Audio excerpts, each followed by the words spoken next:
buenas noches con todos, chicos.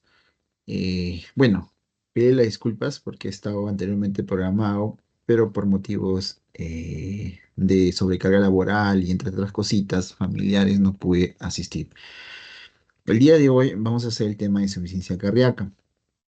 Como premio, les voy a dar los 5 artículos justamente publicados en el Congreso de Cardiología, que se lleva pues cada después de 2 años de cardiología europea, donde dan nuevos avances al tratamiento y al manejo de insuficiencia cardíaca, ¿sí? Entonces, por ahí lo vamos a ir viendo, ¿ya? Dicen nuevas tendencias, nuevos tratamientos, y vamos a ir viéndolo, pues, ¿sí? Muy bien. Ya me presentó, soy el doctor Eric Aucacusi Pachari, ¿ya? Bueno, por ahí tendré algunos alumnos que llevaron conmigo, ¿ya? Saben muy bien que el tema de la ponencia, me gusta darles pues informaciones actualizadas en lo que respecta, ¿no? Y eso es muy bueno porque ustedes, pues, que algunos deben estar en prácticas clínicas y todo eso, siempre es bueno llevarse pues una información actualizada, ¿no? La vez pasada vimos el tema de hipertensión y vimos también el tema de cómo se ha cambiado pues algunas cositas, ¿no? ¿Ya? Muy bien, entonces vamos a empezar. eh, Ah, puedo compartir, ¿no? Sí, Sí, doctor, doctor. puede empezar. Sí, ya, muy bien. Marcela, ¿qué tal? Buenas. Buenas Mm, noches, doctor. guía. Creo. ¿Se ve mi diapositiva? Sí, doctor, sí se visualiza. Sí, muy bien. Entonces vamos a pasar rapidito a esto.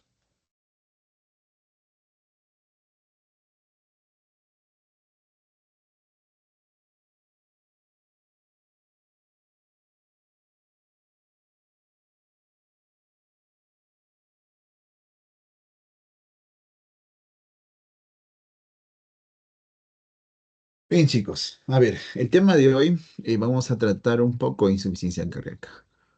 No hay una guía actualizada del 2025 como la hipertensión actualmente, solo hay consensos, ya, pero una guía establecida que nos diga, que nos demuestre el manejo, así como la 2022, ahorita todavía no va a salir, de repente va a salir ya en algunos meses, de repente en unas semanas, recién están saliendo las actualizaciones. Entonces, hoy está a la espera. Hasta ahorita nos vamos a basar en la guía 2022, que es la que pues todos debemos pues tenerlo en cuenta, pues, ¿no? Muy bien. A ver, vamos a apagar ese micro, porfa, les agradecería. Ya está, muy bien, gracias. Entonces, el tema de insuficiencia cardíaca, chicos, como etiología principal, me gusta no enlazarme rápido en el tratamiento, también me gustaría tocar un poco cómo nace esta insuficiencia cardíaca, las etiologías posibles de esta insuficiencia cardíaca, cómo conlleva que un paciente haga una insuficiencia cardíaca. Entonces, vamos a ir viéndolo de a poco, ¿sí? Muy bien. Entonces, ¿qué vemos aquí? A ver, antes de eso, ya, antes de eso, está, listo. Esto es un artículo y eso quisiera, ¿cómo se llama? Compartirlos, ya, de esta información. Más que un artículo, es un consenso, ¿cierto? Muy bien. Y habla mucho de la salud cardiovascular relacionado con la salud mental, chicos. ¿Ya? Entonces, este es un nuevo consenso que ha salido hace poco nomás, ya, hace poco, ya, en 2025, agosto para ser exacto, que salió y nos habla de la relación que existe entre las enfermedades cardiovasculares con las enfermedades mentales. O sea, en el sentido de salud mental, como depresión, ansiedad, trastorno del estrés, todo eso. Entonces, ¿qué nos dice este consenso? ¿Qué nos manifiesta? ¿Qué es lo que nos dice, ¿no? Nosotros ya sabíamos, creo, de antemano que la salud mental está relacionada con el corazón. Eso sabíamos. pero no había hasta ahorita un artículo que nos habla, pues, ¿no? De la íntimamente relación o conexión de estos dos entidades, cabeza o mente con el corazón. ¿Ya, chicos? Entonces, ¿qué nos dice esto?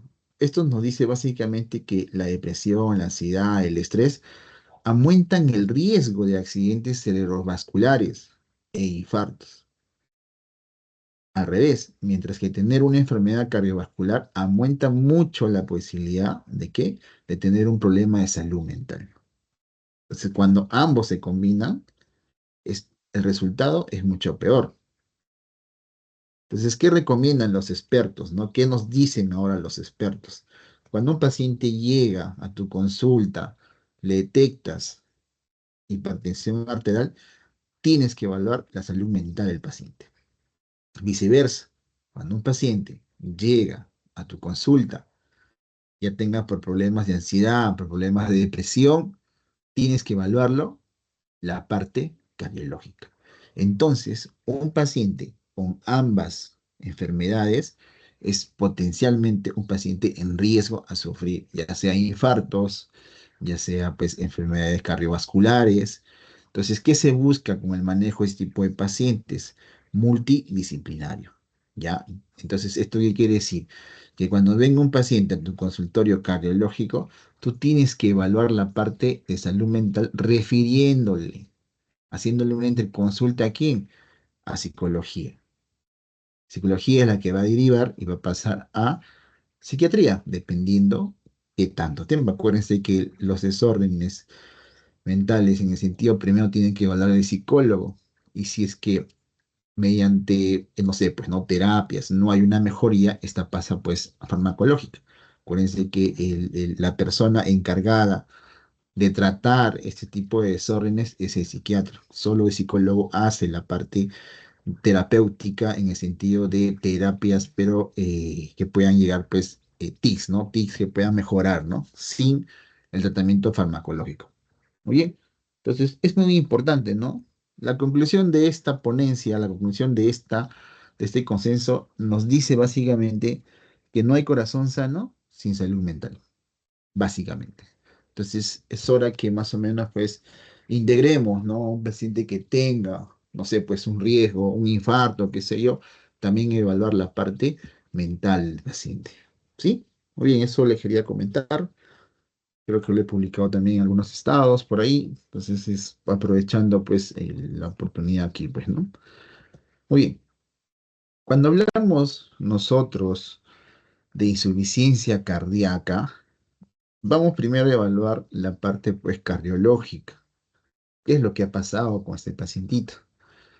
Ustedes sabrán que el corazón pues tiene todo un sistema, ¿no? Un sistema pues que está conformado básicamente por lo que es pues la parte eléctrica, por los nódulos y todo eso que llevan, despolarizan y hacen la contracción. Y también una parte anatómica, que sabemos que el corazón pues se divide en cámaras, ¿correcto? En cámaras. Cámaras auriculares, cámaras ventriculares, tanto izquierdas y derechas, ¿ya? Y que estos pues eh, hacen por diferencia de presiones el paso de una aurícula a un ventrículo gracias a la presencia de algunas válvulas que están presentes en cada una. Recordemos las válvulas auriculoventriculares y las semilunares, pues, ¿no? Que estamos hablando de la aórtica y la pulmonar. Entonces, dentro de la etiología de la insuficiencia cardíaca, en segundo lugar está la hipertensión arterial. ¿Y cómo es posible? ¿Se acuerdan de la exposición de hipertensión arterial? ¿Cómo es que una hipertensión arterial conlleva o lleva a una insuficiencia cardíaca? Entonces, la explicación es sencilla. Sabemos que el músculo perdón, el corazón es un músculo, ¿correcto? Y por ende, cuando todo músculo hace un sobreesfuerzo, una fuerza, este Han corazón tiene la comprado dos. propiedad Sí. de hipertrofiarse, Gracias, ¿correcto? mami. Bien, ayúdenme por favor con el micro, gracias. Entonces, tiene la propiedad de hipertrofiarse. Es igualito cuando ustedes van al gimnasio, ¿no? Doctor, mi salud mental se fue. necesito recuperarlo. Entonces, el gimnasio se vuelve tu templo. Entonces, empiezas a hacer tus ejercicios, tu demanda, y como resultado, pues tienes una marcación pues, de bíceps, tríceps. ¿Por qué? Porque tu músculo está hipertrofiado. El corazón hace lo mismo, chicos. Entonces, ¿qué pasa exactamente aquí? ¿Qué es lo que sucede básicamente? Ustedes, como pueden observar, este corazón, la diferencia más marcada es la masa muscular.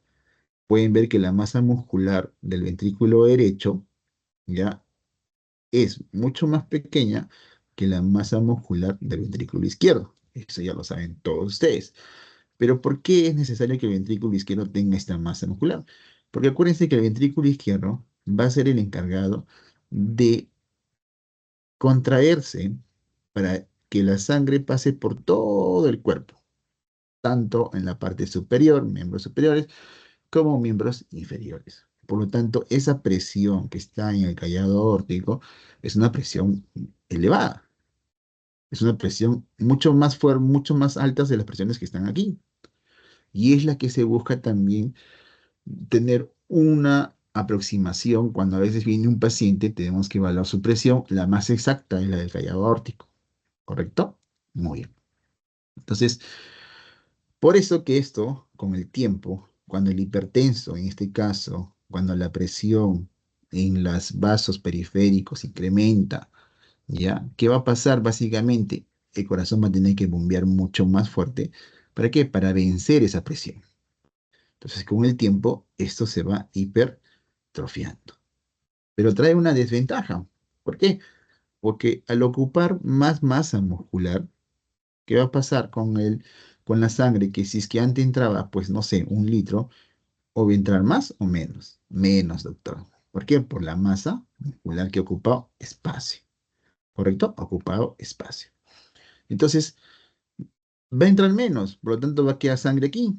Por lo tanto, se va a ir todo un proceso de retroceso que puede conllevar a que esto con el tiempo, pues, llegue a tener un cuadro de insuficiencia. ¿Por qué? Porque si antes ese litro de sangre me bastaba para cubrir toda la parte, miembros superiores e inferiores, ahora va a ir menos sangre.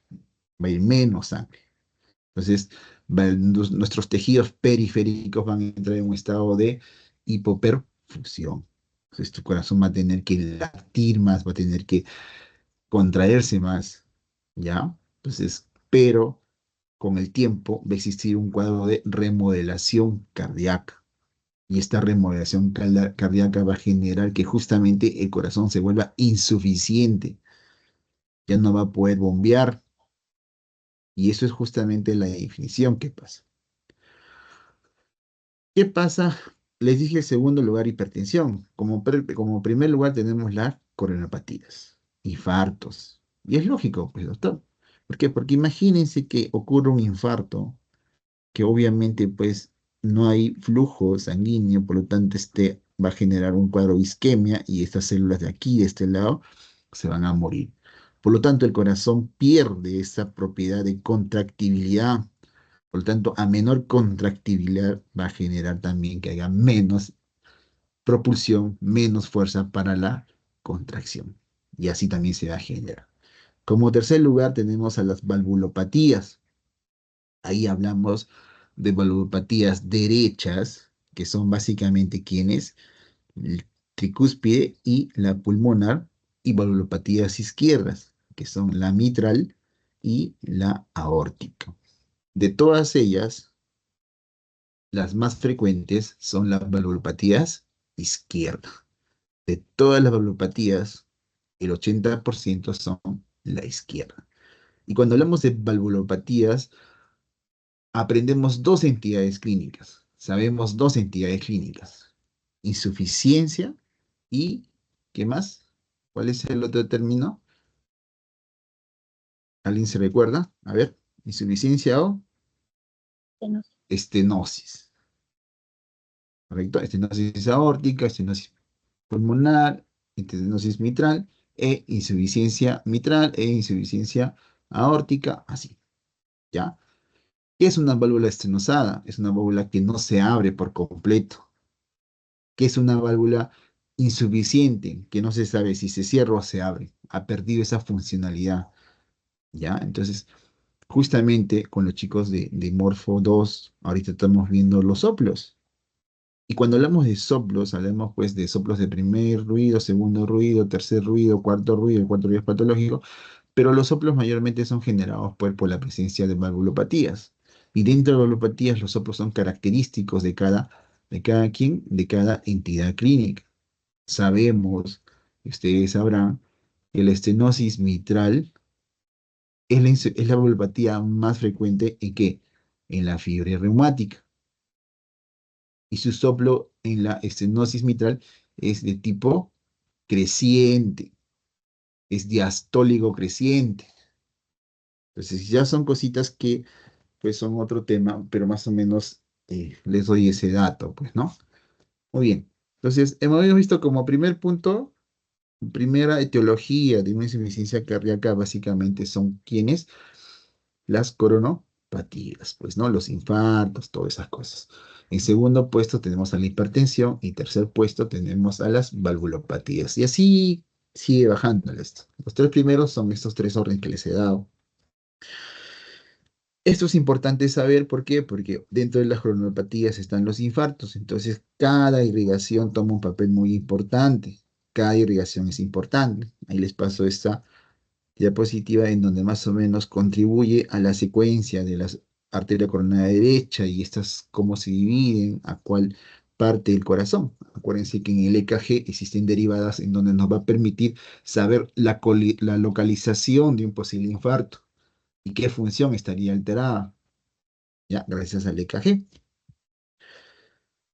Y la conducción eléctrica, porque es importante saber de la conducción eléctrica. Acuérdense que dentro de una insuficiencia cardíaca también está propenso a ciertos tipos de arritmias. Eso deben de saberlo. Y cuando hablamos de arritmia, hablamos de conducciones, ¿ya? Entonces ahí también les dejo un datito, ¿ya? De la aurícula, perdón, del nodo sinusal o también llamado sino auricular. Tienen nombres especiales, pues, ¿no? A veces de repente no lo encuentras, muy fácil la pregunta, pero no te lo dan así, ¿no? Te lo ponen un nombre, ¿no? El Casey flap. Entonces, ese es el nodo sinusal. O el del nódulo auriculoventricular, el Ashiok-Tawara. Entonces, ya son nombres especiales, ¿no? Entonces, ustedes sabrán que justamente, pues, en la aurícula derecha, que es el encargado, básicamente, que es el nodo sinusal, que va a permitir una contracción de la aurícula derecha, pero también la aurícula izquierda se contrae, pero no es básicamente el nodo sinusal. Tiene básicamente el haz de Waxman. Y este haz de Waxman va a tener una importancia, una relevancia, cuando vamos a hablar más adelante un poquito de fibrilación auricular. Tiene una importancia ese haz de Waxman, ya cuando exista, ya que la fibrilación auricular es un tipo de arritmia que llega a formar trombos. Y para la formación de trombos está dentro de su explicación fisiopatológica y también anatómica, que influye mucho en la formación de trombos. Ahí se cumple la triada de Bricho en la aurícula izquierda, principalmente en la orejuela izquierda, ¿ya? Entonces, va a originar pues este tipo de arritmias, ¿no? Muy bien, de ahí viene el haz de His, su rama derecha, izquierda y las fibras de Purkinje. Muy bien. El ciclo cardíaco, como ustedes sabrán, pues hay un proceso, dos procesos, ¿no? Una diástole, una sístole. La diástole básicamente comprende cuatro eventos, ¿no? Una relajación isolométrica, un llenado ventricular rápido, un llenado ventricular lento y diástasis y la sístole auricular. Esta sístole auricular es básicamente importante. ¿Por qué?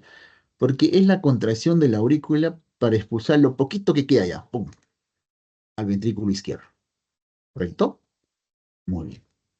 Y la sístole, que es básicamente contracción y eyección, contracción isométrica y eyección ventricular. Sabemos que el ciclo cardíaco dura 0,8 segundos y básicamente 2/3 representa la diástole y 1/3 la sístole.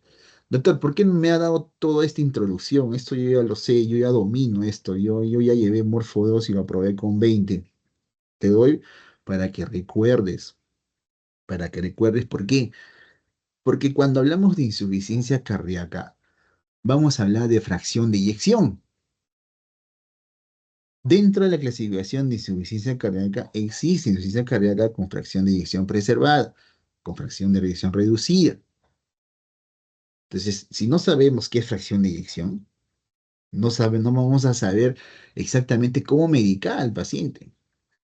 Por eso siempre yo en mis gestos siempre les meto un poco la parte de recordaris, de recordar un poco todas estas terminologías, todo esto, porque todo conlleva a que al final pues entiendas el tratamiento y así no se te olvida mañana más adelante.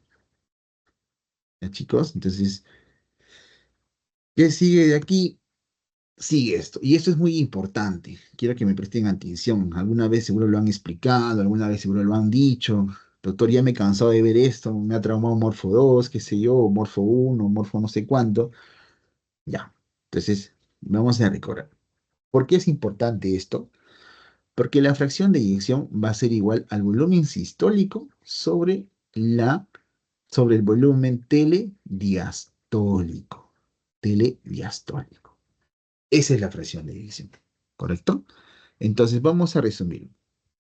Ustedes sabrán, a ver, un ratito.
Ya, ahora sí. Muy bien, chicos. Entonces, como les estaba explicando, este es el cuadrito de flujo, perdón, este es el cuadrito de presión versus volumen. Pero básicamente siempre se habla del ventrículo izquierdo. ¿Correcto? Muy bien. Entonces, tenemos aquí, ¿se acuerdan el siglo, no? El siglo cardíaco, ¿se acuerdan? A ver, un ratito, ¿se acuerdan más o menos que nosotros habíamos dicho, doctor, fácil, mire, empieza que cuando vienen, pues, la sangre venosa de todo nuestro cuerpo llegan a la aurícula perdón, derecha, ¿ya? Esta de acá va a incrementar el volumen, por lo tanto va a incrementar la presión, por lo tanto va a aperturar las válvulas auriculoventriculares, ¿ya? Y va a pasar la sangre. Una vez que esté llenándose este ventrículo derecho, también automáticamente incrementa el volumen, también incrementa la presión y va a romper la presión de la perdón, de la vena pulmonar para poder llevar sangre hacia los pulmones, ¿no? Muy bien. Esto de aquí ocurre paralelamente, los dos a la vez. Si se dan cuenta, miren, abre, abre. O sea, si acá se abre, acá también abre. Primer ruido cardíaco. A ver, cierre de las válvulas, perdón, al momento de cerrar se cierre de las válvulas auriculoventriculares. Igual pasa con el cierre de las válvulas semilunares, que es el segundo. Esto que está aquí representa el ventrículo izquierdo, que está aquí, ¿correcto? Muy bien. Entonces, la válvula mitral se abre. Al momento de abrirse, ¿qué quiere decir? Que la sangre que está en el ventrículo izquierdo va a pasar, ¿no? Entonces, al pasar, chicos, mira, aquí está, la válvula mitral se abre, ¿ya? Se abre. va a empezar a incrementarse el volumen, ¿correcto? Doctor, está llenándose el ventrículo, ¿sí? Perfecto. Si se dan cuenta, incluso baja un poquito la presión. Claro, tiene que bajar. Entonces, ¿eso por qué? Porque el ventrículo se está distendiendo. Es la propiedad de distensibilidad, ¿correcto? Muy bien, por el llenado que está viendo. Entonces, ¿qué va a pasar? Va a incrementar en el volumen, pero si te das cuenta que conforme está llenándose el volumen, también está aumentando la presión. ¿Qué representa esto? ¿Alguien sabe qué me representa esto? ¿Qué pasó aquí? ¿Se equivocó la mano? ¿Parkinson? Esto así, ¡bup! Es como un bachecito.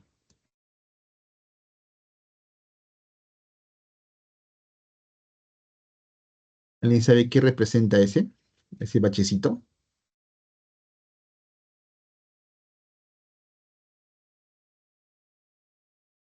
¿Se acuerdan cuando les hablé yo de todo del ciclo cardíaco?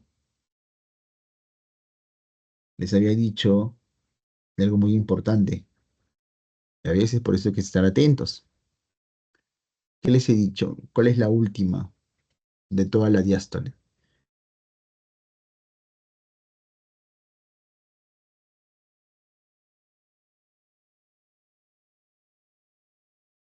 ¿Mm? ¿Cuál creen que sea, chicos? El cierre de las válvulas semilunares.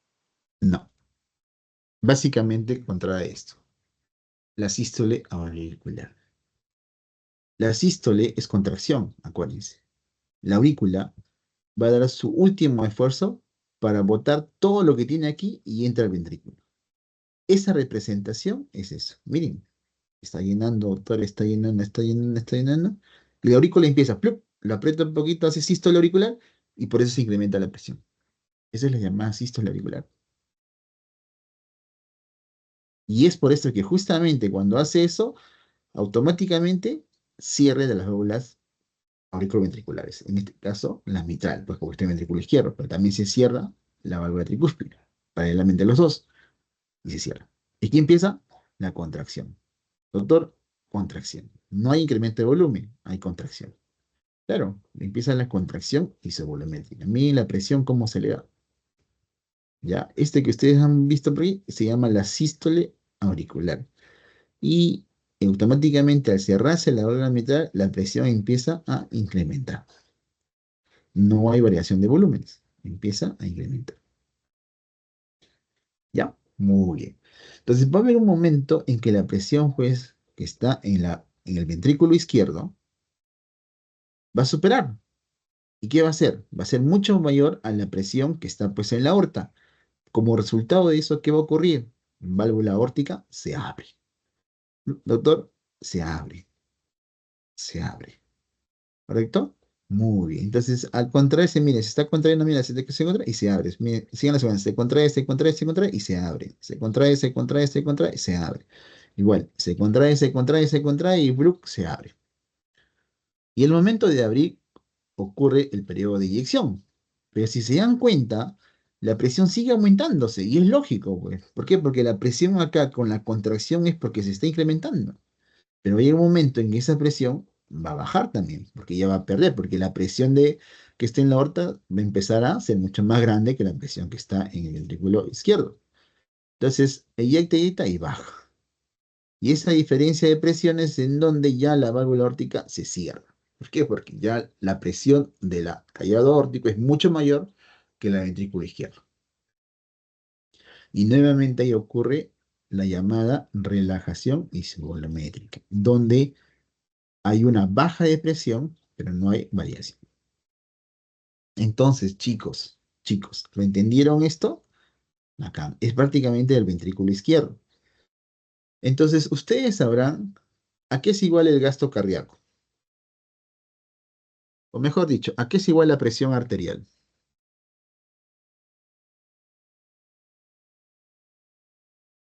Es igual la presión arterial.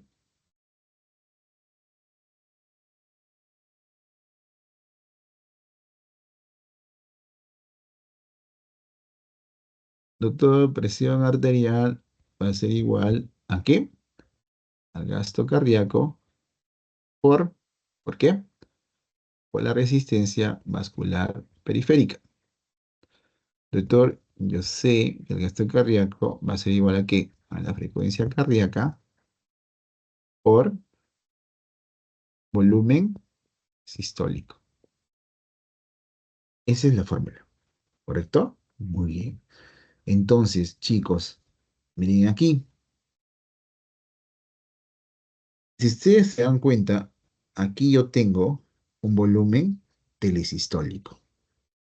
¿Qué quiere decir ese volumen telesistólico? ¿Cuánto es según este gráfico? 50. Si ustedes se dan cuenta, que aquí en el ventrículo izquierdo ya existe sangre. No es que esté vacío el ventrículo izquierdo. Hay una cantidad de sangre en el ventrículo izquierdo. A esa cantidad de sangre, entre comillas, sobrante que ha quedado ahí, es el volumen telesistólico. Es un volumen telesistólico. Y es lógico, pues, ¿no? Que un volumen que queda después de la sístole, que debe haber siempre un volumen ahí. Entonces se empieza a llenar, se empieza a llenar, se empieza a llenar, se empieza a llenar, se empieza a llenar, y cuando ya se cierra la válvula mitral, va a encontrar un volumen nuevamente, que viene a ser el volumen telediastólico. ¿Ya? Es un volumen telediastólico. ¿Me están siguiendo, no? El volumen telesistólico es el volumen que ha quedado ahí. Entonces se pasa llenando el ventrículo que ya tiene un volumen más, ¿correcto? Y se sigue llenando, y el volumen telediastólico es prácticamente el volumen que está dentro, perdón, que está dentro del ventrículo cuando se cierran las válvulas auriculoventriculares. En este caso, la mitral. ¿Ya? Pero entonces, doctor, ¿a qué es igual el volumen sistólico? Entonces tú dices, doctor, este es el volumen sistólico.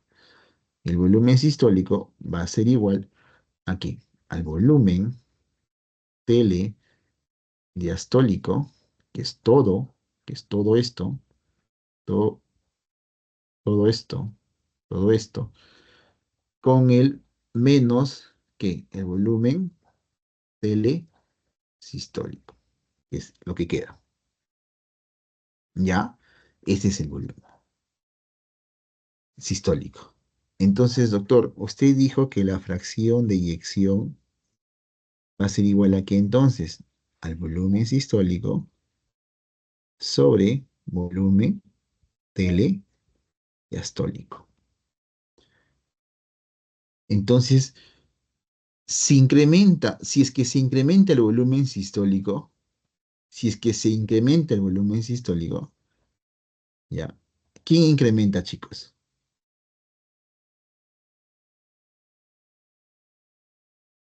Chicos, si es que se incrementa el volumen sistólico, ¿quién incrementa?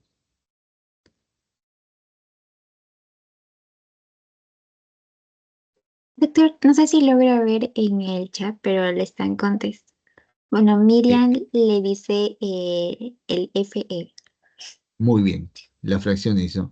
Sí, chicos, no puedo entrar en el chat porque como estoy con pantalla de presentación, tengo que salir y buscar y ver eso, ¿no? Entonces, no sé si que se me puede aparecer acá a mi costadito, pero a ver, ¿dónde está el chat? Pongo más. A ver, chat. ¿Ustedes logran ver el chat? Bueno, ya está en mi pantalla, pero les pregunto, ¿se proyecta también el chat? No, doctor. Solamente la diapo. Sí. Ya, acá entonces, ya lo he encontrado. Ya, no se escuchó bien. Dice cuál dijo la palabra clave. ¿Palabra clave? Todavía no lo dije, chicos. ¿Están cuántos chats hay? Uno reciente. Ya, muy bien. Miriam, dijiste fracción. Muy bien. Entonces, chicos, si se incrementa la fracción, perdón, si se incrementa el volumen sistólico, se incrementa. Les pregunto entonces, les pregunto a ustedes, ¿en una insuficiencia cardíaca va a haber más volumen sistólico o va a haber menos volumen sistólico?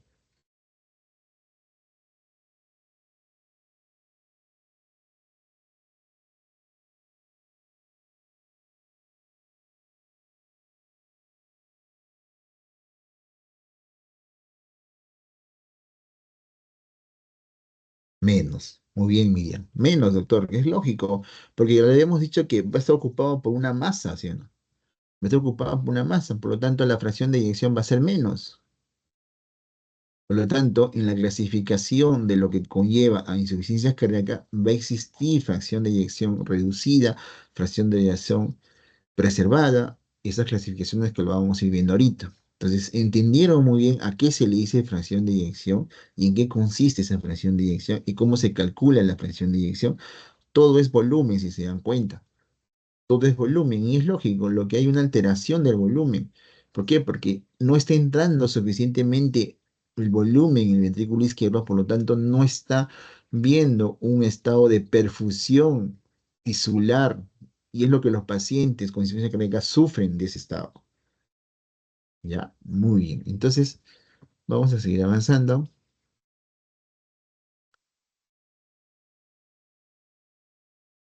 Ya está. Entonces, el concepto clínico de insuficiencia cardíaca es un síndrome. Y cuando hablamos de síndrome, hablamos de signos y síntomas.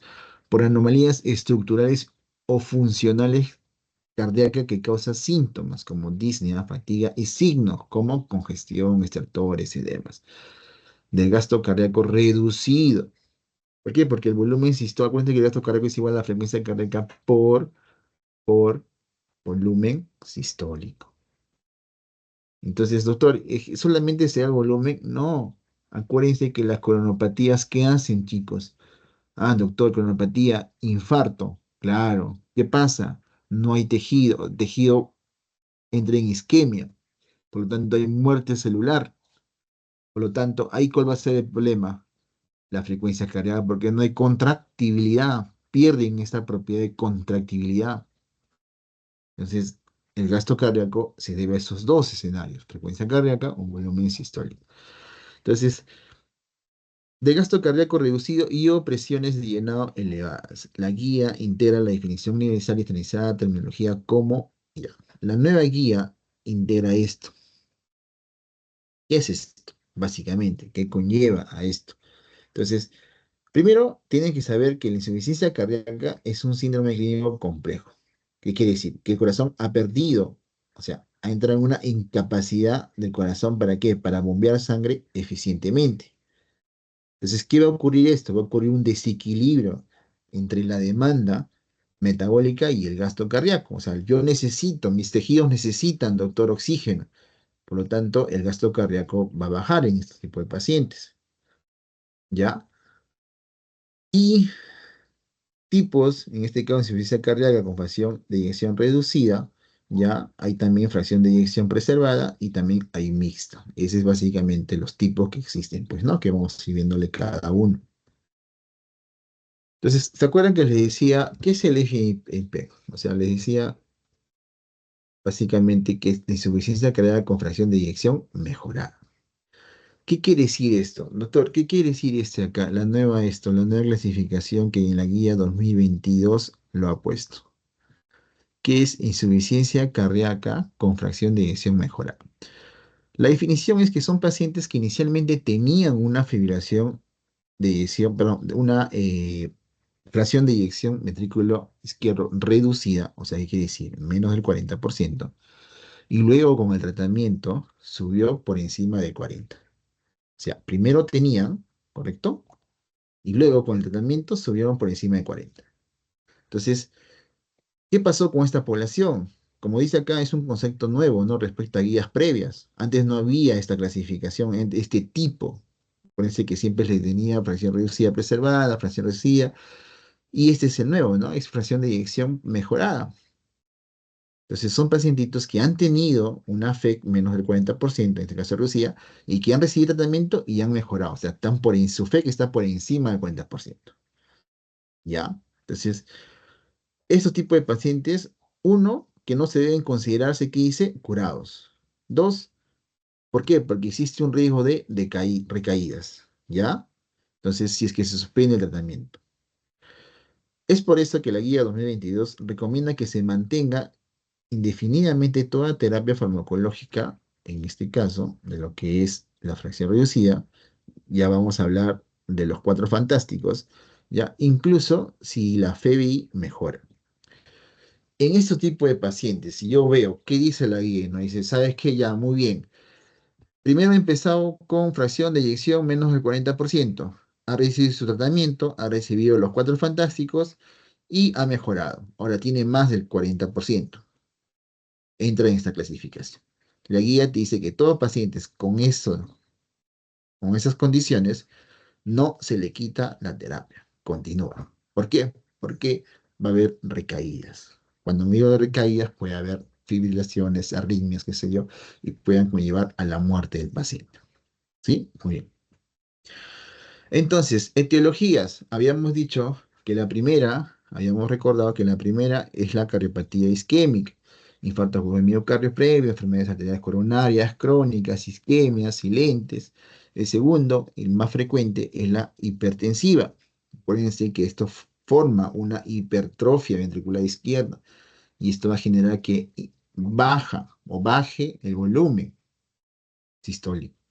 Valopatías, hablamos un poquito de las estenosis, de las insuficiencias, ¿ya? Entonces las valopatías también te pueden llevar a que sufras insuficiencia cardíaca.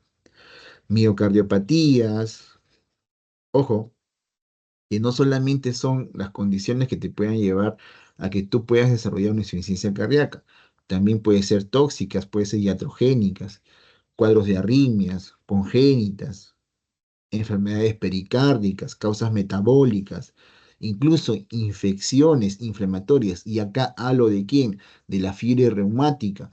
¿Te puede llevar a generar una insuficiencia cardíaca? Sí te puede llevar a enfermedad. ¿Por qué? Porque esta puede causar una valvulopatía. El ejemplo claro de valvulopatía en fiebre reumática es la que era la estenosis mitral. ¿Ya? Es la estenosis mitral.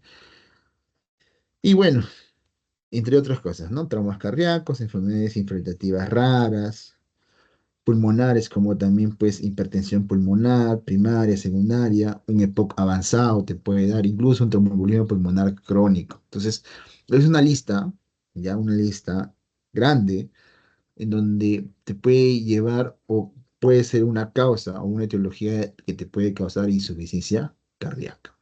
Pero la primera es la cardiopatías, cronopatías, en este caso las cardiopatías isquémicas, segundo puesto, hipertensivas, tercer puesto, valvulopatías. La clasificación, la clasificación por fracción de eyección.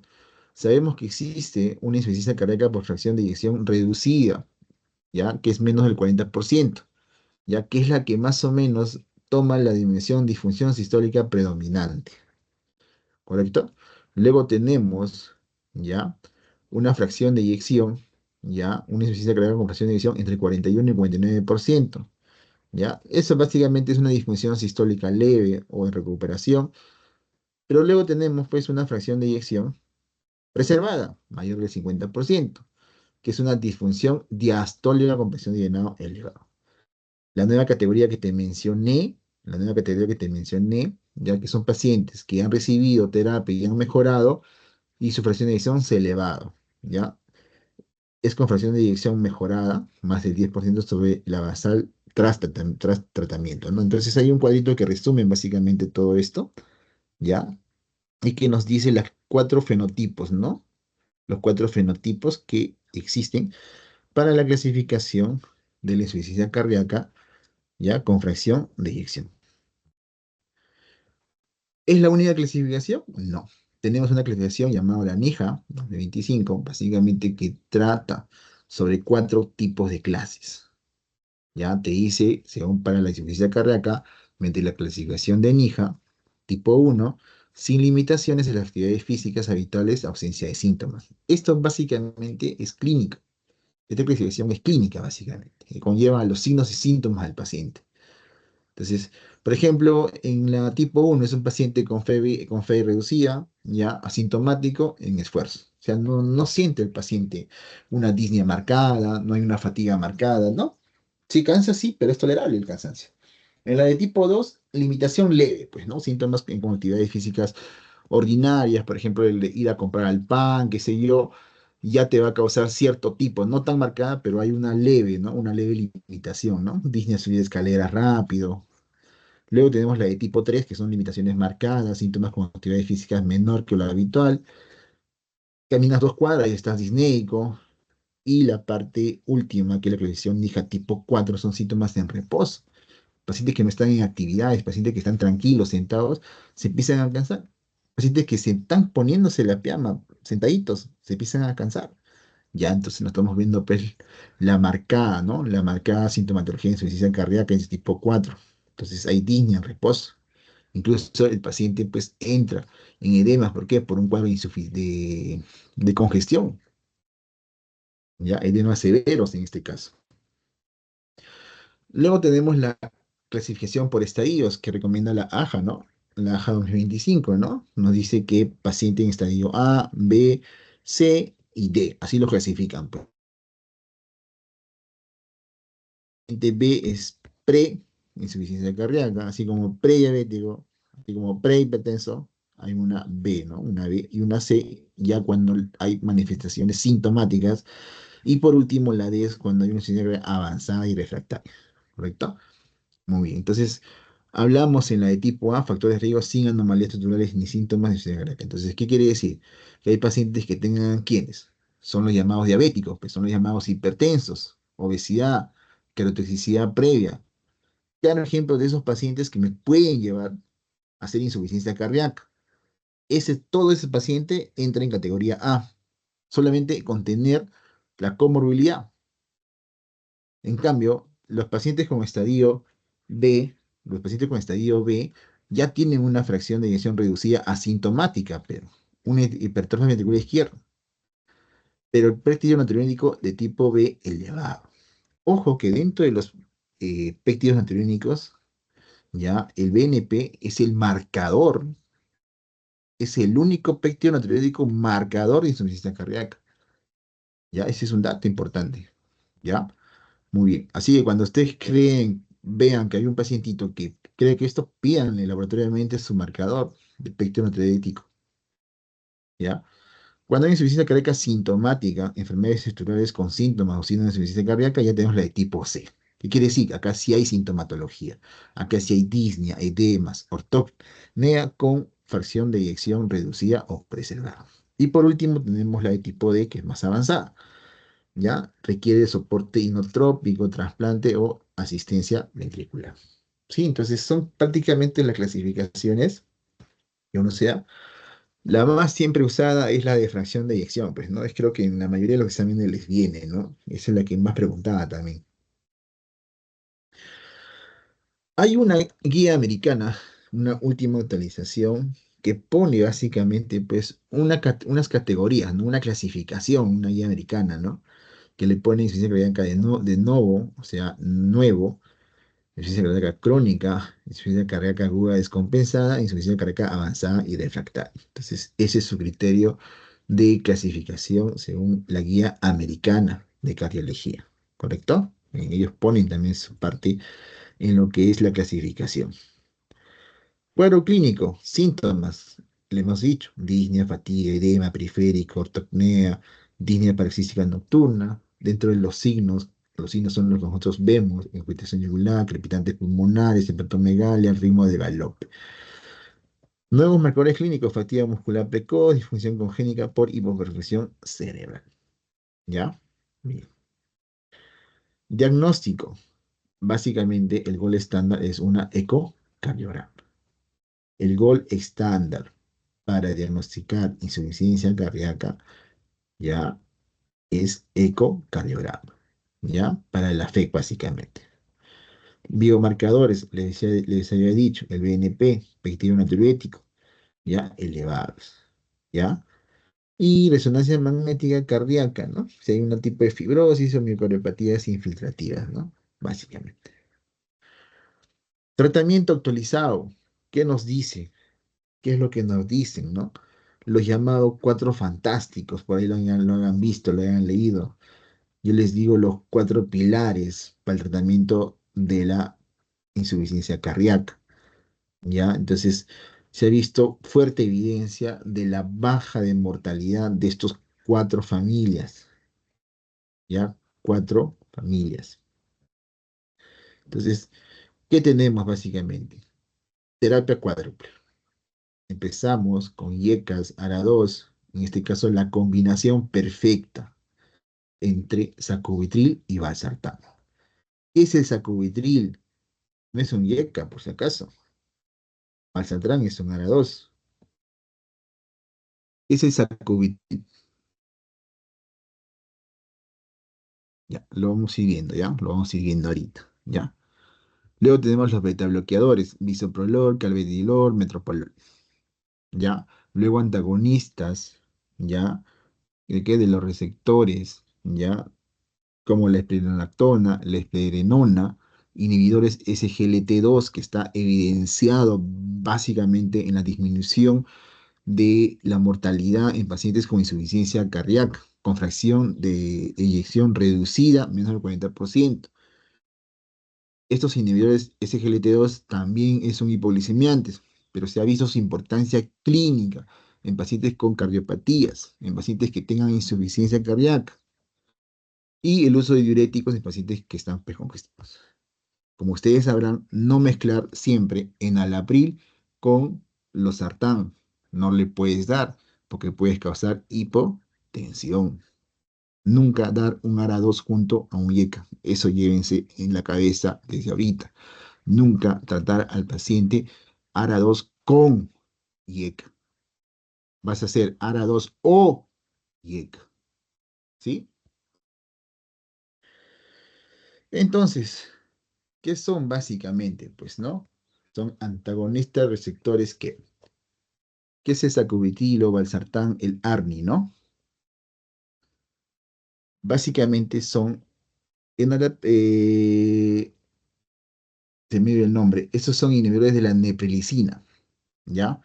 O sea, es un bloqueante AT1, ¿ya? Que son bloqueantes son de la angiotensinas tipo 2, ¿ya? Que básicamente pues va a constituir en lo que es esta combinación perfecta, ¿ya?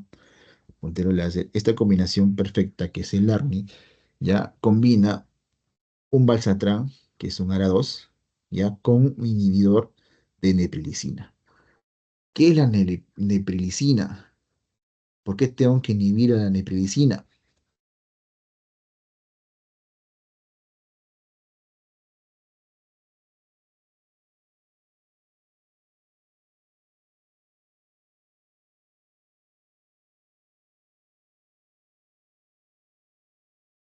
¿Alguien sabe?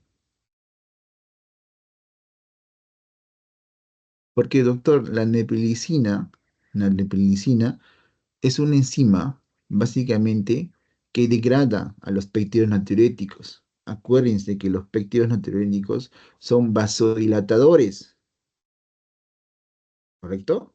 Bien, entonces yo necesito que estos péptidos natriuréticos actúen como compensación, pero entonces, al mover la enzima neprilicina, esto los va a metabolizar, los va a inactivar. Entonces, ¿qué hago? Inhibo la neprilicina y hago que los péptidos natriuréticos aumenten. Entonces, ¿qué estoy aumentando? Estoy aumentando la vasodilatación. Por lo tanto, como consecuencia, tengo una disminución de la vasoconstricción. ¿Y cuál es la finalidad clínica de la combinación de esto? Se ha demostrado que disminuye la mortalidad, disminuye la hospitalización y mejora la remodelación. Sí, ya hay bastantes estudios de la combinación de sacubitrilo y esto. Es más, es más, es más, prefieren usar el sacubitrilo en este caso, ¿no? Con la combinación de valsartán, más si es que le combinas pues un enalapril, ¿no? Ojo que no puedes, ya les dije ya, enalapril no puedes, perdón, un IECA no puedes utilizar junto a un ARA2, ¿ya? No puedes utilizar. Entonces, luego le han visto los IECAS. También se ha visto estudios que recalcan que los IECAS son inhibidores, ya saben, de la enzima cometida de angiotensina. Por lo tanto, va a haber una disminución de angiotensina 2, por lo tanto, del 2T, luego una también. Ya acuérdense que estos, según el sistema renina, angiotensina, aldosterona, producen angiotensina 2 y ya saben toda la cascada que produce angiotensina 2 y también libera aldosterona. y la aldosterona es la que estimula mucho más. Entonces, ¿qué se ha visto al darle IEC a este tipo de pacientes? Básicamente se ha visto una reducción de la mortalidad y una reducción en las rehospitalizaciones. ¿Ya? ARA 2, la sartán, canelsartán. ¿Ya? Bloqueo receptor AT1 de angiotensina 2, alternativas, puedes darle IECA con ARNI, ¿ya? O disminución de los síntomas más o menos hospitalizaciones, ¿no? Básicamente. Beta bloqueadores. A ver, ¿se ha visto dentro de los beta bloqueadores, chicos? ¿Por qué se utiliza el carvedilol? Los estudios que han demostrado con el carvedilol. Ustedes sabrán que el metoprolol, el bisoprolol, sí, bloquean beta 1, pero, pero el carvedilol, ¿qué va a pasar? ¿Qué es lo más especial del carvedilol? Si yo bloqueo beta 1, por lo tanto, ¿qué va a haber? Si yo bloqueo beta 1, que está por aquí, por aquí, por aquí, por lo tanto, no va a haber qué contracción, doctor. Va a haber una disminución de la contracción. Perfecto. Y eso es lo que hacen los beta bloqueadores. Pero carvedilol tiene algo muy especial. Carvedilol también actúa en alfa 2, perdón, en alfa 1, en alfa 1. ¿Y alfa 1 dónde lo encontramos? Doctor, en los vasos periféricos, en la aorta. Entonces, ¿qué va a pasar con toda la parte periférica? Si yo voy a bloquear alfa 1, no va a haber vasoconstricción periférica, doctor. Perfecto. Por lo tanto, la presión en el cañón aórtico va a aumentar o va a disminuir. Va a disminuir, doctor. Por lo tanto, esto va a generar mucho más fuerza. No, doctor, va a bajar. O sea, voy a necesitar menos fuerza. ¿Por qué? Porque acá la presión voy a bajar. Y por lo tanto, la remodelación va a ser menos. Por lo tanto, no va a haber un impacto en la remodelación. Lo que se busca es reducir la remodelación cardíaca. Eso es lo especial del cardiolol.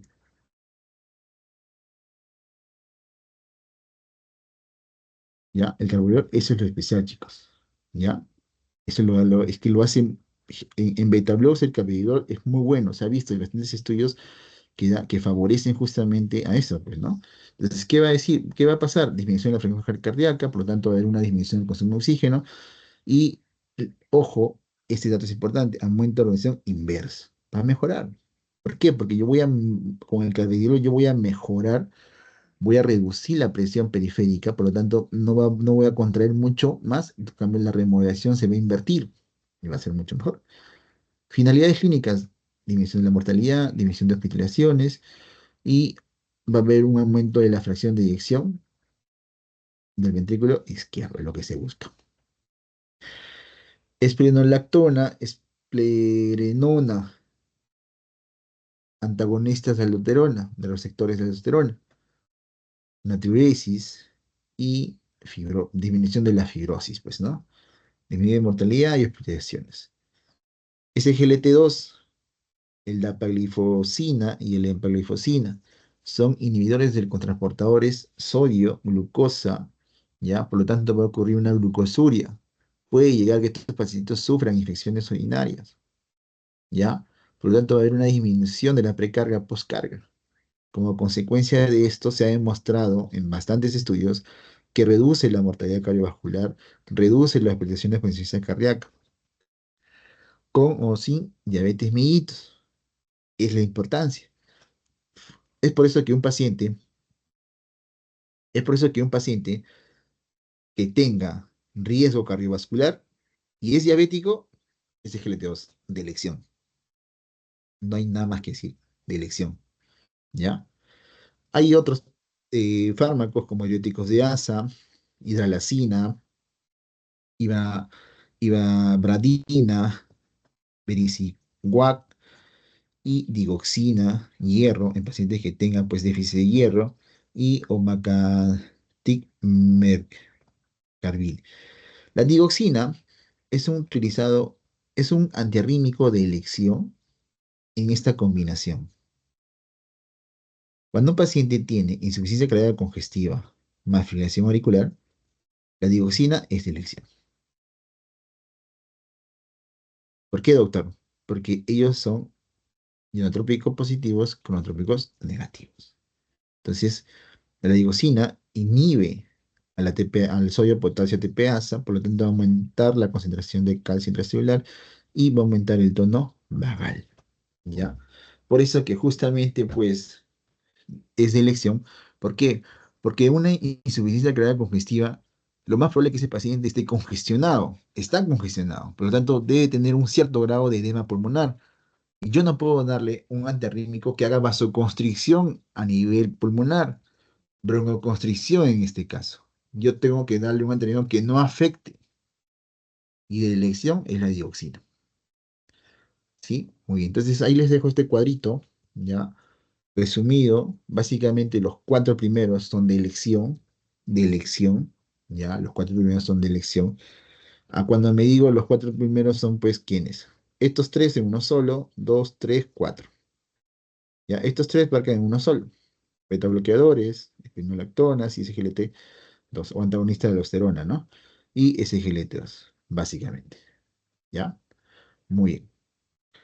Luego tenemos a los de fracción de eyección entre 41 y 49. Acá pues de elección, básicamente los SGLT2, ahí tenemos a la combinación, modulación del eje renina-angiotensina-aldosterona, beta bloqueadores, antagonistas de la aldosterona y algunos diuréticos, pues, ¿no? Básicamente se repite lo que es los cuatro fantásticos en todos los FED, ¿ya? Cuando es preservada, mayor del 50%, también se le está dando pues SGLT2, menos hospitalización por insuficiencia cardíaca, primera dosis de eficacia clara en preservadas, de elección en pacientes con fe preservada, SGLT2. De elección, es la primera droga de elección. Bloqueadores de aldosterona o antagonistas de aldosterona, espironolactona, más que todo también se utiliza espironolactona en hipertensión refractaria, acuérdense, tratamiento de elección. ¿Ya? ¿Qué fue la finalidad clínica? Disminución de peticiones en subgrupos, ya un PEC bajo dentro del preservado. Bien, vamos avanzando. Casi en todos se conserva la misma esto. El pronóstico, la mortalidad en 5 años sigue siendo alta, ¿ya? Sigue siendo alta, casi un promedio del 50% en insuficiencia cardíaca avanzada, con un FEC reducido avanzado. El uso de ARNI más SGLT2 ha reducido hospitalizaciones en un 30%. Reducción de la mortalidad beta bloqueante 74%, YECA 16%, los ARNIs 22%, inhibidores melanocorticoides 60% y los ARA2 un 17%. O sea, se ha visto este impacto de estos cuatro fármacos o familias que sí pues ayudan bastante a lo que es la disminución de lo que conlleva mejor dicho, al aumento de la tasa de la filtración de la fracción de eyección. ¿Ya? Entonces, una mejoría del paciente, ¿no? Y reducción de la mortalidad, que es lo que se busca, ¿no? Estudios recientes presentados en el Congreso de Cardiología de agosto del 2005. Son 5 estudios que, pues, van a marcar tal vez más adelante el cambio, el manejo, pero las clasificaciones aún se van a mantener. Pero ¿qué nos dice, por ejemplo? Acá tengo los 5 estudios, básicamente, el DIGIC, el ROBOC, el Betamid and Block, el ALOVE y el Victor, que básicamente uno, han comparado con la dioxina, ya, que ahorita lo vamos a explicar uno por uno, que llamado, por ejemplo, el estudio DIGI, que nos habla de la digitoxina, ya, es un ensayo que está consensuado por 2.400 pacientes, en donde hay una fracción de eyección reducida, sintomática, menos 40%, ya, que se ha visto básicamente, reduce eventos cardiovasculares y hospitalizaciones. Opción última en pacientes con insuficiencia cardíaca. Lo más ventajoso es que es de bajo costo y fácil dosificación. Se ha visto que estos pacientes, hasta ahorita, con la digitoxina, han mejorado bastante. Había una reducción significativa, ¿ya? En este estudio. El estudio REVOC, ¿ya? Que son de los biomarcadores, prácticamente el REVOC con el Betami son contradictorios. Acá el REVOC ha demostrado que los betabloqueadores post-IMA no hay beneficio claro. No hay beneficio claro. del uso de beta bloqueadores, ¿ya? En pacientes post-infectados, ¿ya? Y con un FEC mayor del 40% no hay beneficio, claro. Pero el beta-MI, que es también una comparación de 4.500 por CIMA, ¿ya? Ha visto que sí, digo que sí, hay una reducción de reinfarto y eventos cardiovasculares, sobre todo en un FEC entre 40 y 49. Entonces, estos dos estudios están, pues, uno nos dice que no y otro nos dice que sí, todavía están presentando, están conllevándose en los dos estudios, pero se ha visto que el MetaMI, pues, tiene más población, en el sentido que su objetivo primario, que son reinfartos, recurrencias, ACV, insuficiencia cardíaca, riesgos ventriculares, maligna, esto tiene las condiciones de pacientes y se ha visto que en este estudio, pues, ha habido una mejoría significativa, ¿no? Por el uso de beta block. Y no solamente es el único estudio beta-MI que ha demostrado, hay bastantes estudios que demuestran que los beta-blocs sí reducen los eventos cardiovasculares. Hay una reducción. El ALO nos dice prácticamente ¿se acuerdan del Chatbox? ¿Se acuerdan básicamente del Chatbox? Ya, a mis alumnos, cuando el siglo pasado hablamos del Chatbox, que justamente hablamos en fibrilaciones auriculares. ¿Ya? Jack Bax nos indica si es que este pacientito lo vamos a anticoagular o no. Es un criterio.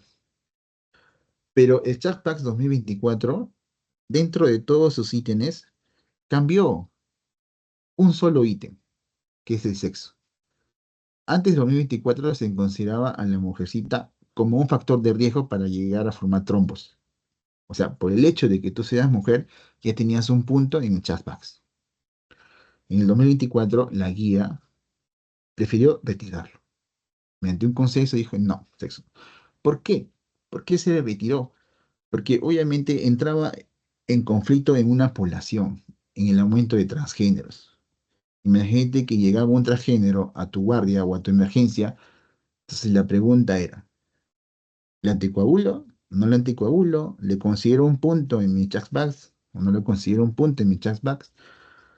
Entonces ahí entraba, pues, ¿no? Y es por eso que las nuevas guías han salido sexo desde el nacimiento, ¿no? Cosa que ya se va ese dilema,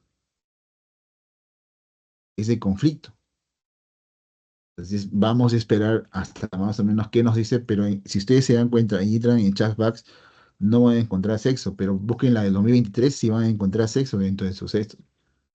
¿Ya? Entonces, ¿pero qué dice Aló en este estudio?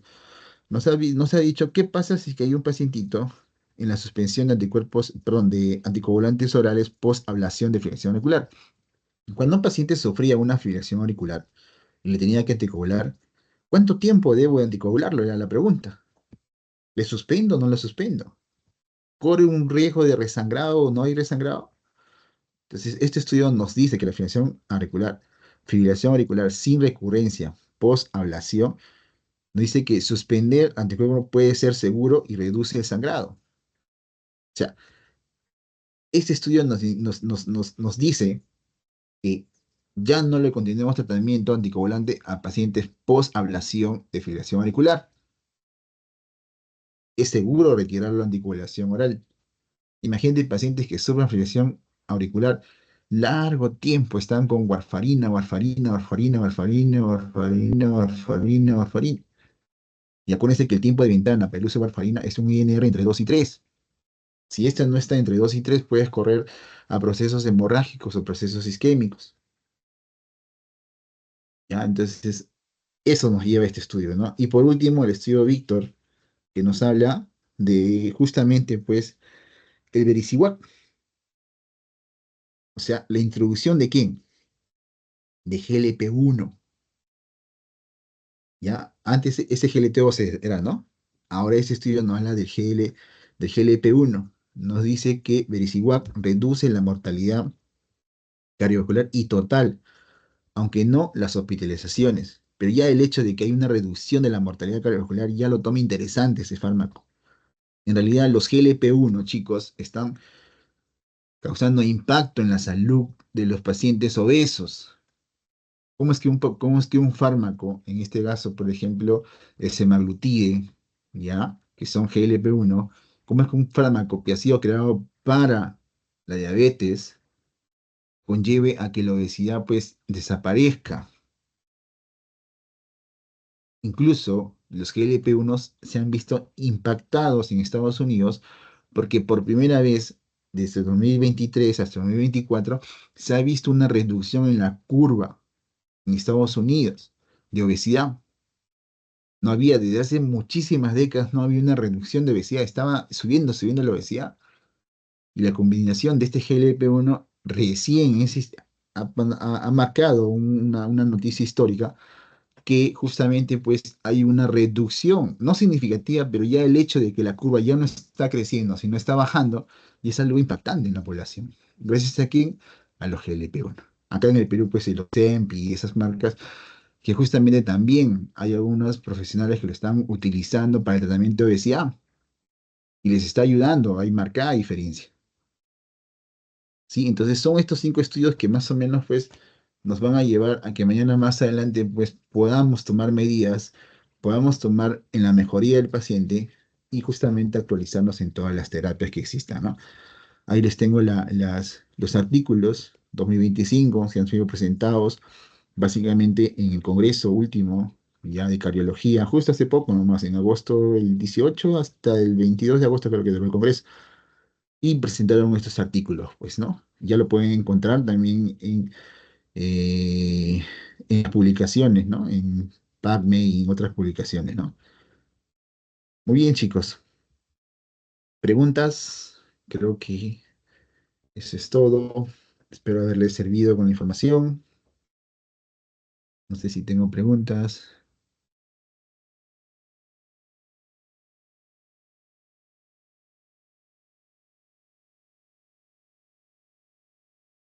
Sí, chicos, como acaban de escuchar, el doctor les menciona si tienen algún tipo de duda, lo pueden escribir por el chat o pueden encender su micrófono. Si en todo caso están conformes y han entendido, también reaccionen con algunos emojis para que se pueda entender. Son libres de preguntar.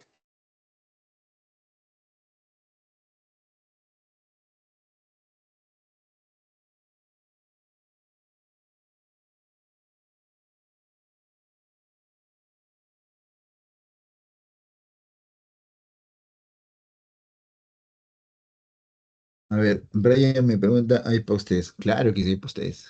Son preguntas de los artículos, por si acaso.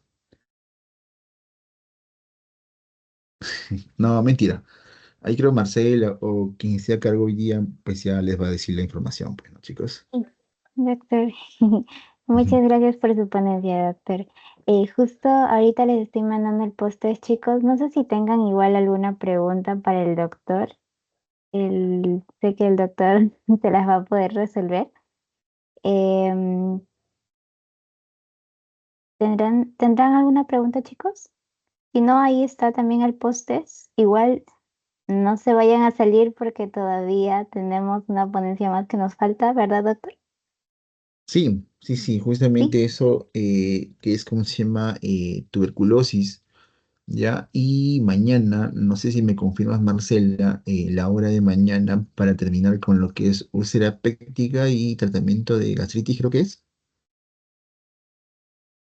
No, no, úlcera péptica nomás faltaba. Ahí ya, ya, ok, ok, ok. Ya, Listo. mañana acabamos del terapéutica a las 9 p.m. me mencionó doctor y creo que es la hora en la cual todos están disponibles. Ujú. Ya. Justo la palabra clave. Doctor, la palabrita clave de ahorita de esta ponencia. ¿Tenés? Eh, neprilicina, ¿Cómo? neprilicina. Ya. Listo, chico. Ya la dijo. Ya, ya, pues entonces chicos, a ver, espero, ¿cómo se llama?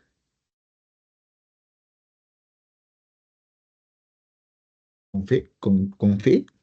No entiendo esa pregunta. ¿Con fe o con fe? Neprilicina. Muy bien, gracias, Min. No sé, Mariana, qué me quiso decir. Con fe nomás creo que quiso poner.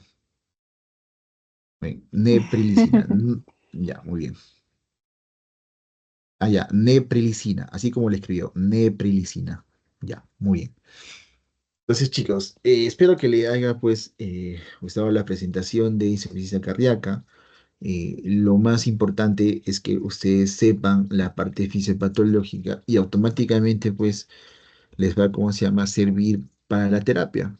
Ya el tema de las terapias, de las actualizaciones, de las actualizaciones, pues es con el tiempo, ¿sí? Muy bien, entonces vamos a pasar al tema de tuberculosis, ¿ya? Si no hay más preguntas, espero que todo esté claro. Muy bien, a ver, vamos a empezar.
Por favor, me avisan si es que se puede llegar a ver la Sí, presentación. sí sí se visualiza.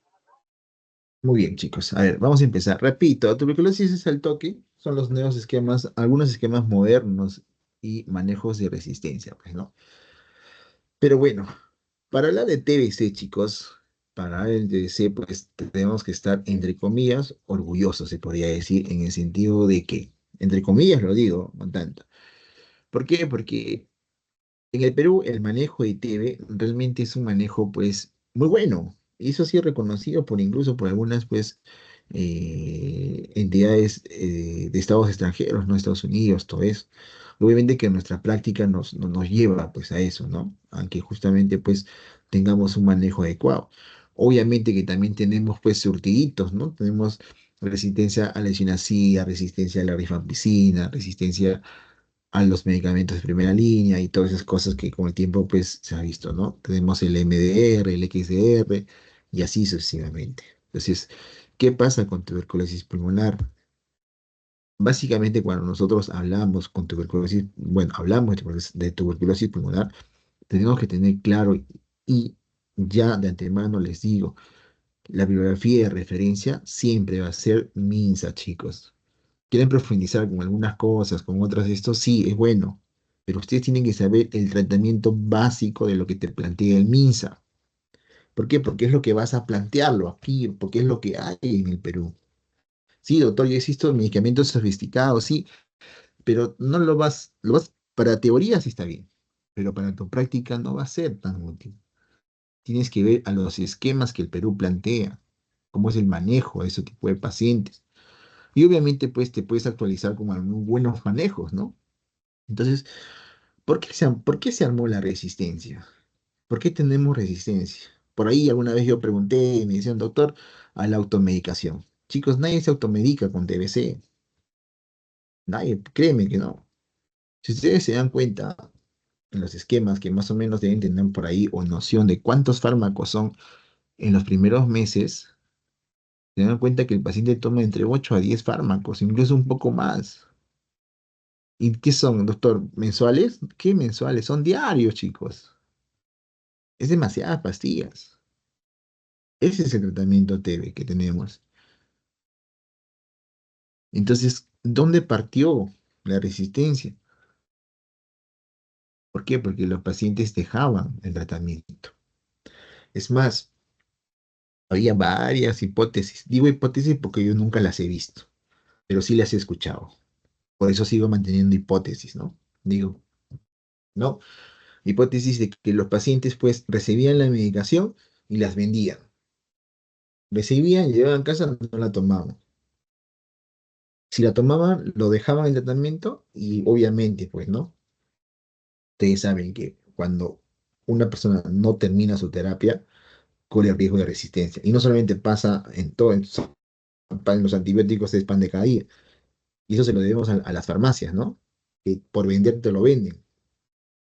Pero siempre, pues, ustedes tienen que marcar la diferencia, hacerle entender a tu pacientito las consecuencias que esto trae. Pero el Estado, chicos, el Estado, y es algo bueno que les voy a decir, el Estado invierte en sus pacientes con TB. Invierte. No sé si alguna vez han escuchado, es que incluso hay un programa de TBC llamada PAN TBC. ¿En qué consiste este PAN TBC?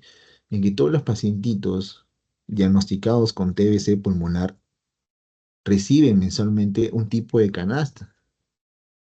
Y no es un canasta, y no es una canasta cualquiera, chicos. No es una canasta que te trae medio kilo de arroz, 100 gramos de azúcar, una bolsita de Quaker, no, esto no, chicos, no. Las canastas con el programa de TBC, los pacientes son bien alimentados porque tienen que ser alto en proteínas. Sus conservas de sardinas, de atunes, su arroz, sus legumbres, son canastas tipo caja Huancayo. Sí les digo, tipo caja Huancayo. Entonces son bien. Entonces, pero ¿cuál es la condición? O sea, ¿qué les piden? Aparte que reciben un bono, doctor, ¿en serio? Sí, me voy a enfermar. No, pues no. Mayormente, pues, los pacientes, ustedes sabrán, pues, ¿no? Que los pacientes con TBC son mayormente pues, pacientes que están en extrema pobreza, pues, ¿no? Entonces, ¿qué dijo el Estado? ¿Qué propuso el Estado? Muy bien. A ver, pacientito, te has enfermado, está bien, por el hacinamiento de la casa, por ahí, qué sé yo. Muy bien. Mira, el tratamiento es esto. Pucha, doctor, es mucha pastilla, qué sé yo, otras. Pero mira, el tratamiento no solamente es darte tu medicación. Mensualmente tú vas a recibir una canasta con ciertos productos, vas a recibir también un bono mensualmente, con la única condición que tú te me vengas diario a la posta y adelante de la enfermera te tomes tus pastillas. Eso ha cambiado, ¿no? ¿Por qué? Porque antes le daban, ahora no. Ahora la licenciada es la encargada de observar si es que el paciente toma su terapia. Y si cumple con el tratamiento de todos los días y todo eso, es acreedor a su canasta y a su esto. Como les dije, la TBC es pacientes con extrema pobreza y a veces ellos lo tienen que hacer, pues, porque así tal vez mantengan a su familia. Pero el objetivo de eso es reducir justamente, pues, la tasa de resistencia. Hemos tenido mucha resistencia, chicos. Ustedes como algún día hayan leído la guía del MIS, esto ven que hay resistencia casi a la mayoría de los fármacos de primera línea, como rifampicina, chinacida, etambutol, piracinamida. Hay resistencia. Entonces, como tarea principal y básicamente nosotros tenemos que evaluar justamente a un paciente con TB, que la parte epidemiológica y la parte de antecedentes por contagio es importante, ya que a un paciente cuando tenga tos por más de 15 días, con sudoración nocturna y fiebre, ese toma el nombre de sintomático respiratorio, hasta demostrar lo contrario. ¿Ya? ¿Qué es un sintomático respiratorio? Es un paciente que tiene tos por 2 semanas, acompañado de sudoración nocturna, fiebre, incluso algunos le ponen baja de peso. ¿Ya? Ese es un sintomático respiratorio, hasta demostrar lo contrario. Entonces ahí pues se hace sus estudios, su beca de estudios y todo eso, ¿no?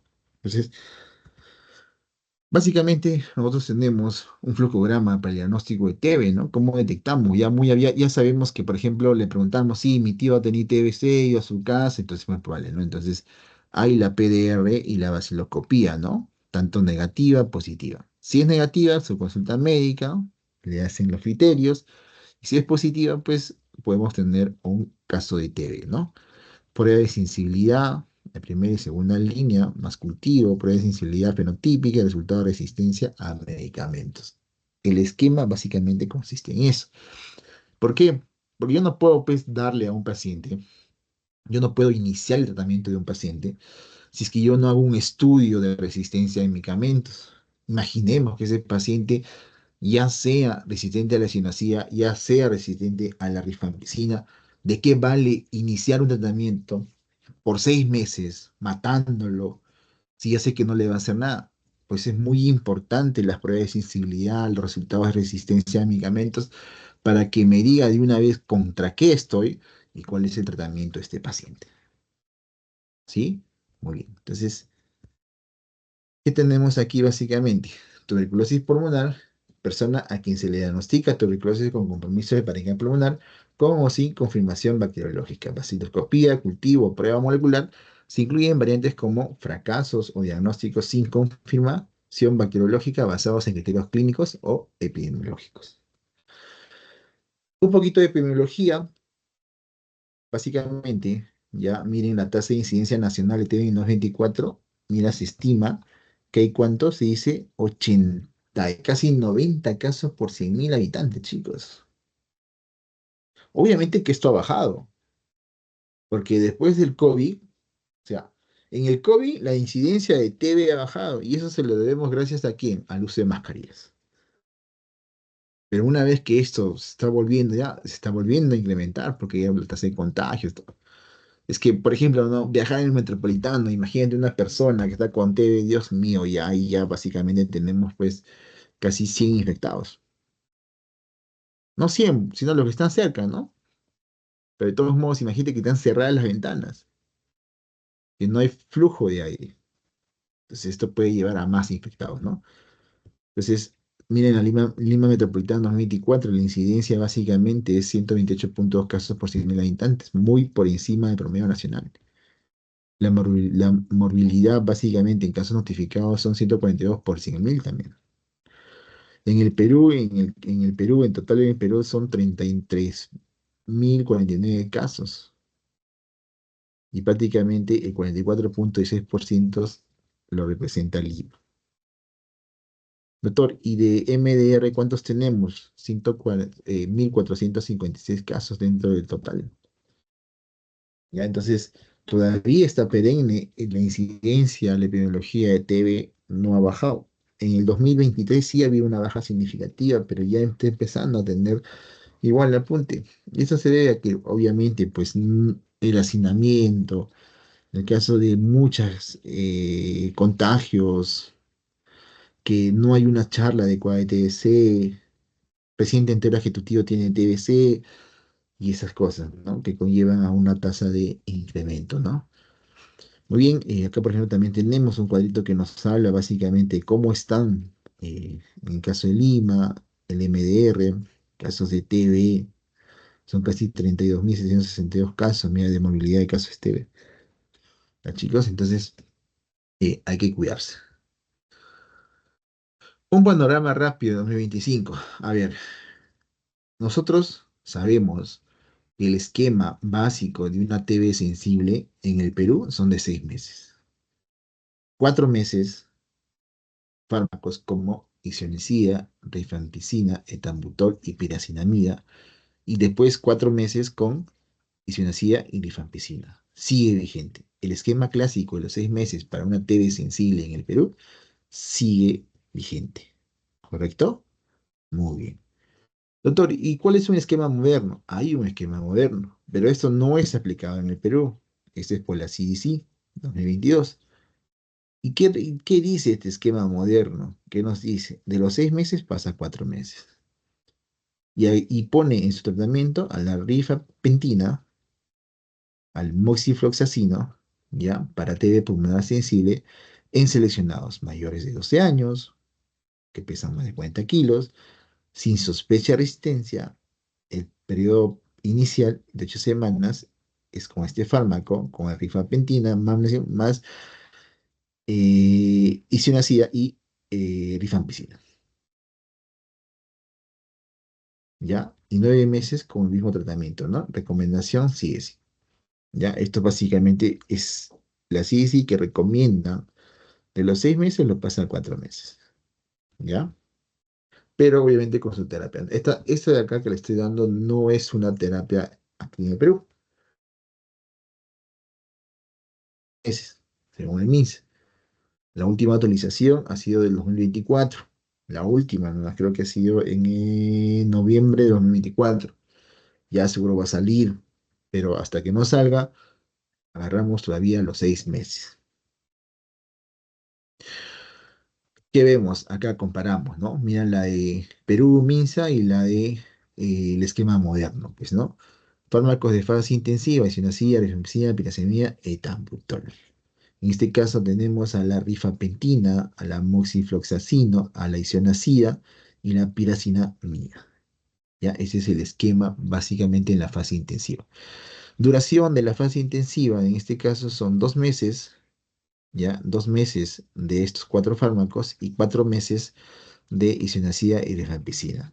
Si tú sumas estos dos, ¿qué tienes? 6 meses. Aquí, aquí, el tratamiento inicial en su fase intensiva es básicamente 8 semanas, o sea, 2 meses aproximadamente, pues, ¿no? Con rifampicina, moxifloxacino, isoniazida y piracinamida, ¿ya? Y a los 9 semanas, o sea, 2 meses más, ya aproximado, lo tenemos a quienes, a la rifampicina, al moxifloxacino y a la isoniazida. Ya no viene la piracinamida. ¿Ya? Comienzas con 4, continúas con 3. El esquema total es 4 meses y acá el del MINSA es 6 meses. La población de objetivo en el MINSA es todo paciente con TB pulmonar sensible, confirmada o presuntiva, según protocolos MINSA. Acá no, acá tienes que tener un adulto mayor de 12 años, más de 40 kilos, con TB pulmonar sensible, sin resistencia a rifampicina ni fluoroquinolonas. Adherencia asegurada. ¿Ya? Limitaciones es el tiempo, pues, ¿no? Sabemos, chicos, como les he dicho, que esta terapia de estos 6 meses no es que el paciente, pues, está bien. Obviamente, nosotros sabemos que todos los fármacos siempre van a tener cierto grado de efectos adversos. Y obviamente, los fármacos de primera línea antituberculosos no son la excepción. Vamos a presentarles una tablita en donde existe, o sea, para que ustedes vean los factores, los efectos adversos que causan cada fármaco. ¿Ya? Muy bien. Y aquí está básicamente, ¿no? Te pongo el mecanismo de acción y el efecto adverso más principal. En el esquema del MINSA estamos justamente con isoniazida, rifampicina, etambutol, piracinamida. Básicamente estos 4 son de primera línea en una TB sensible. La isoniazida, obviamente, isoniazida empieza con la inhibición de la sintetasa del ácido micólico. ¿Ya? Básicamente bloqueando que la síntesis de pared celular micobacteriana. Entonces, si agarra pared, ¿qué es? ¿Bactericida o bacteriostático?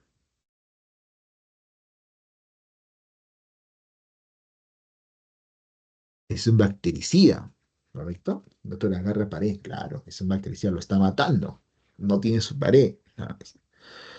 Su efecto adverso principal, chicos, es la neuropatía periférica. Más allá de la hepatotoxicidad, ojo que la hepatotoxicidad está en todos la hepatotoxicidad presente en los fármacos de la línea. Pero, como te puedo... la causa... Vale, a ver, espérate, para que se quede la idea.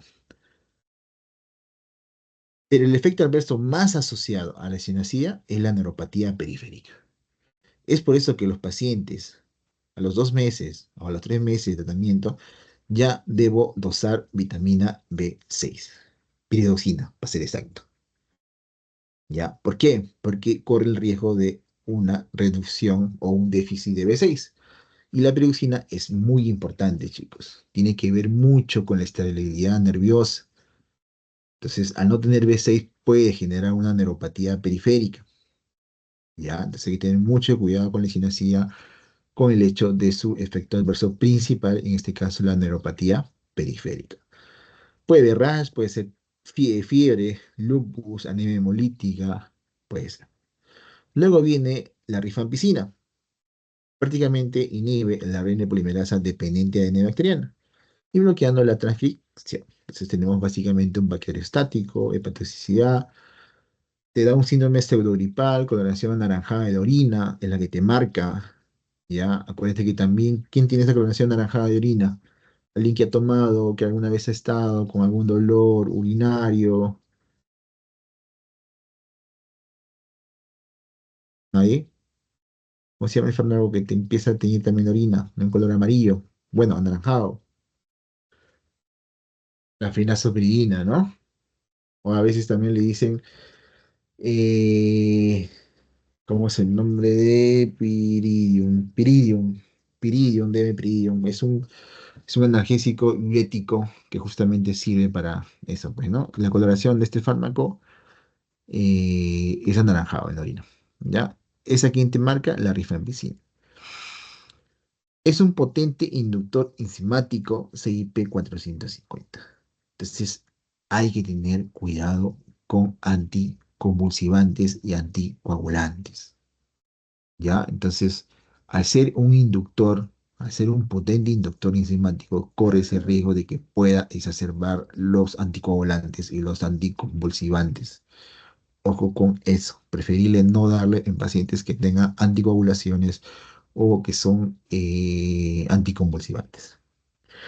El tambutol, cuando ustedes escuchen el tambutol, básicamente relaciona con neuritis óptica. ¿Ya? El etambutol es un inhibidor de la arabino siltransferasa.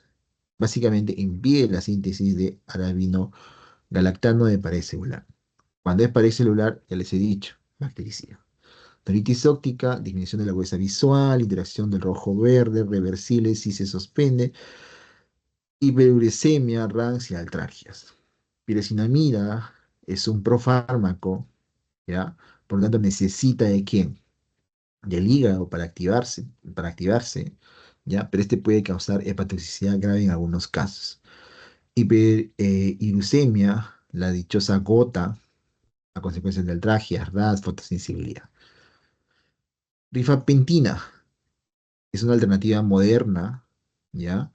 Similar a la rifampicina, inhibe la RNA polimerasa bacteriana, pero con vida media más prolongada, ¿ya? Los efectos similares a la rifampicina, como hepatotoxicidad, regulación de fluidos, inducción enzimática, interacción con antirretrovirales. Pacientes que estén llevando tratamiento de targa o VIH, hay que tener mucho cuidado con esta fármaco, pues, ¿no? Moxifloxacino. El moxifloxacino es una quinolona, ya una fluoroquinolona, que básicamente pues, inhibe la topoimerasa 2 de neaginirasa y topoimerasa 4 bacteriana, bloqueando la replicación AD. Este fluoroquinolona, y como la mayoría de las fluoroquinolonas, hay que tener mucho cuidado con un riesgo de arritmia. ¿Por qué, doctor? Porque prolonga el QT. ¿Qué antibiótico más está acá en prolongación del QT? Los macrólidos, como la citromicina, la eritromicina, ponen en riesgo de arritmias por prolongación del QT. Entonces tengan mucho cuidado con este fármaco. Dentro de las fluoroquinolonas, también hay que tener mucho cuidado en pacientes deportivos, deportistas que están pues con TB. No le puedo iniciar tratamiento, ¿por qué? Porque puedo provocar tendinopatía, ruptura del tendón, neuropatía periférica, efectos neuropsiquiátricos, fotosensibilidad, disculpen, fotosensibilidad, alteración del GEI. Bien, entonces, básicamente este cuadrito me resume los mecanismos de acción y los efectos adversos principales de cada tipo de fármaco. ¿Sí, chicos? Muy bien. Cuando hablamos de resistencia, hablamos básicamente de dos entidades, MR y XDR. ¿Qué dice la OMC 2024? Entonces, vamos a consolidar la información básicamente ya en regímenes cortos y orales de 6 meses. Ellos nos dice tratamientos como el Valpa, que tiene bedaquilina, petronamic, linezolic, mexofloxacino en 6 meses. ¿Ya? Luego el Val, sin moxi, o sea, sin moxifloxacino, cuando hay resistencia aquí a fluoroquinolonas. Hay que tener mucho cuidado porque así como existen fármacos o antibacterianos resistentes, también este puede correr riesgo de resistencia. Luego tenemos el tratamiento de este, de BDLF. ¿Qué es eso, doctor? Bedaquilina, dalamanic, linezolic, levofloxacino. clofazimina en 6 meses. Este es el nuevo tratamiento que se le da para una TB resistente, pero en 6 meses. Lo adicional de esto es que han incrementado pues el uso de clofazimina, ¿ya? Ok. Algunas opciones de 9 meses. Básicamente, el MINSA aprueba el nuevo TNC-24 y habilita el petronamic en combinación con bedaquilina y linezolid. Eso es lo que ha pasado en 2024. Antes de 2024 no estaba habilitado el consumo de petronamic. Ahora, en mayores de 14 años con diagnóstico de un TB resistente, ya lo puede tener en el esquema el petronamic a partir de 2024. Y esto lo puede combinar con bedaquilina, linezolid, ¿ya? Obviamente que quien controla todo esto, DGMIC, pues, ¿no? Que es la entidad encargada de los medicamentos a nivel del territorio nacional. Entonces, acá tenemos básicamente para la TB resistentes, ya de 6 meses, 6 meses, 6 meses y 9 meses modificados. Entonces, estos tratamientos, estos fármacos que están aquí, básicamente pues, conllevan a que el efecto de seguridad, hay que tener mucho cuidado. ¿Por qué? Porque estos de acá pueden llevar a una neuropatía, a una mielosupresión, hepatotoxicidad y hay que tener mucho cuidado también con algún tipo de arritmia. En el caso de bedaquilina, dalaminic, ya que también puede el QT corto, pues, ¿no? Uy, creo que aquí está, ya, aquí está, básicamente, los mismos fármacos que hemos visto en TB resistente, ¿ya? Y que su mecanismo de acción, ¿ya? Su mecanismo de acción es donde cada uno, por ejemplo, de la quinila es un ion de la ATPasa sintetasa, hay que tener mucho cuidado con la prolongación del QT, porque puede provocar arritmias. Entonces, si se dan cuenta, los fármacos utilizados en lo que es terapia de TB resistente, hay que tener mucho cuidado, métanse en la cabeza, aparte de el primer esquema de TB sensible, hepatotoxicidad en la mayoría de los casos. Aquí, chicos, hay que tener mucho cuidado con procesos de arritmias. ¿Por qué? Porque la mayoría prolonga el QT. ¿Sí? Muy bien. El Petronamic ha sido aprobado este 2024 por el MINSA. ¿Qué conlleva? ¿Qué trae, doctor? Hepatotoxicidad, náuseas, vómitos, pérdidas de apetito, neuropatía periférica, más cuando se combina con linezolid. Entonces, acá también les traigo todo un resumen de su mecanismo de acción y los fármacos que están utilizados básicamente en un TERNA TV resistente. Entonces, los esquemas modernos cortos de 6 meses, que son estos que hemos visto anteriormente, ya de 6 meses, de 6 meses, 6 meses, que dice, se basan en bedaquinina, petronamil, linezolid y se complementan con fluoroquinolonas o clofazimina, si es que hay una resistencia o una alergia a las fluoroquinolonas. La toxicidad es significativa, requiere monitoreo estricto. Acuérdense, EKG, hemogramas, perfil hepático, neuropatía. Ya, muy bien. Los inyectables como amicacina, estreptomicina, que son pues antibióticos inyectables, hoy se usan pocos, salvo en algunos casos especiales o muy seleccionados, pues, ¿no? Muy bien, acá tenemos, por ejemplo, un artículo, ya, un artículo que básicamente pues nos dice de la OMS que a los 6 meses orales acortan el tratamiento y mejoran resultados frente a los 9 y 18 meses clásicos inyectables.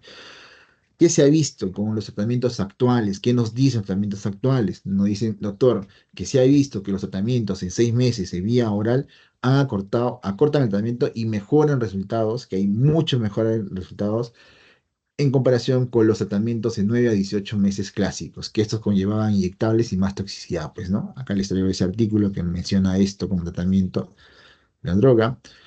Y los regímenes cortos preferidos, ¿no? Es lo que se recomienda. Es la condición en la que una persona está infectada por el de tuberculosis, pero no presenta signos ni síntomas. ¿Qué nos dice básicamente esto? ¿Ya? ¿Qué nos dice básicamente esto? La TB latente, ¿qué nos dice la TB latente? Prevención de TB. A ver, les comento a ustedes y les digo, una persona con diagnóstico de TB latente, ¿recibe tratamiento, sí o no? ¿Qué dicen? A ver si me ayudan en los mensajes. Una persona que dio como resultado que tiene una TB latente, ¿inicia tratamiento o no?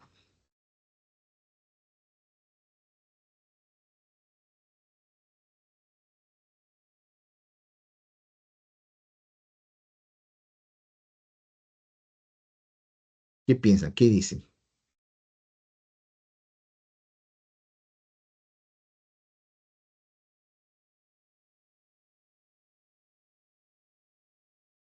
Sí, chicos.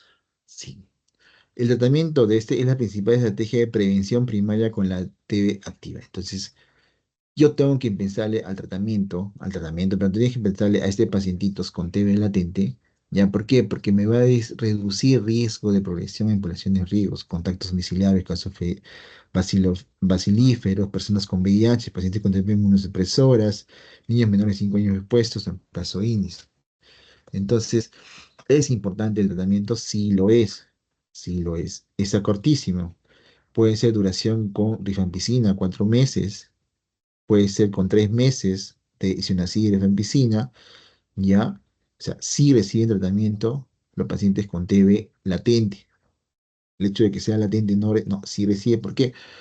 Porque, ojo, ¿qué dice la definición en TB latente? ¿Qué dice la definición?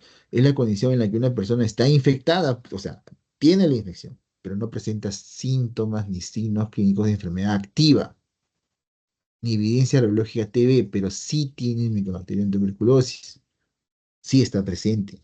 Esa es una TB latente, ¿ya? Muy bien, es una exposición corta, sencilla. ¿Tienen alguna pregunta, duda? A ver, vamos a ver, sí. Chicos, si tienen alguna duda, pregunta, son libres de hacerlo, por favor. Doctor, muchas gracias por la ponencia que ha brindado. Ha sido muy importante. Creo que cada término que usted se refiere o la forma en la cual usted está expresando cada información ha sido muy extraordinaria. Estoy segura que cada persona que está en la reunión opina de igual forma y mucho más, estoy segura. Gracias. A ver, voy a leer los comentarios en el chat que están mencionando. Dicen, Brian Apolo dice, excelente, muchísimas gracias por la información. Muy bien, chicos, gracias a ustedes. Sé que la mayoría de repente tenga algo que hacer, algún examen, todo eso. Mañana es mi última exposición, creo que es de úlcera péptica, como me dice, ¿cómo se llama? Marcela. Entonces, mañana los veo. Espero realmente que estas 4 exposiciones les hayan servido un poco para sus actualizaciones, que es lo más importante. Y algunos fármacos que, pues, obviamente, pues que siempre, y no sé si miento, pero el día que ustedes pisan rotaciones, esto es típica pregunta en rotaciones, en visitas, ¿qué fármaco? ¿Por qué no le doy esto? ¿Por qué sí le doy esto? Si este paciente tiene hepatotoxicidad, ¿por qué le dejo de dar esto? Entonces es clave en todo la farmacología, pero para que ustedes sepan farmacología, la fisiología y la fisiopatología también son muy importantes. No se rindan, a algunos les falta poco, algunos tal vez más de 2 años, algunos más de 3 años, algunos de repente están comenzando recién, no sé yo, pero la carrera de medicina es bien bonita. Pero así como es bonita, todo bonito trae sacrificio. El día que ustedes tengan su colegiatura, van a saber por qué valió la pena amanecidas, estudios, no sé si frustraciones, no lo sé. Y es más, ahí no acaba todo. Continúa la residencia, continúa la especialización y hasta que ustedes sean realmente, pues, deciden qué hacer, pues, ¿no? Muy bien, chicos, les agradezco por su tiempo. Eh, si no hay más preguntas, pueden seguir Doctor, ir a estudiar y todo eso. disculpe que le interrumpa. Para La- esta ponencia, la palabra clave, ¿cuál sería? latente. Ok, ya chicos, ya escucharon la palabra clave para que puedan completar el post-test. Muy bien, chicos. Entonces me despido. Gracias. ¿Cuál es tu nombre? Hola. Milagros. Milagros. Gracias, Milagros, por la presentación. Te agradezco por tu tiempo también y igualmente a los chicos, pues, ¿no? Entonces, hasta esta nueva oportunidad. Muchas gracias, doctor, por la ponencia y por todo. Gracias. Muchas gracias por la ponencia, doctor. Lo vemos mañana. Ya, gracias, Marcela. Igualmente. Nos vemos mañana.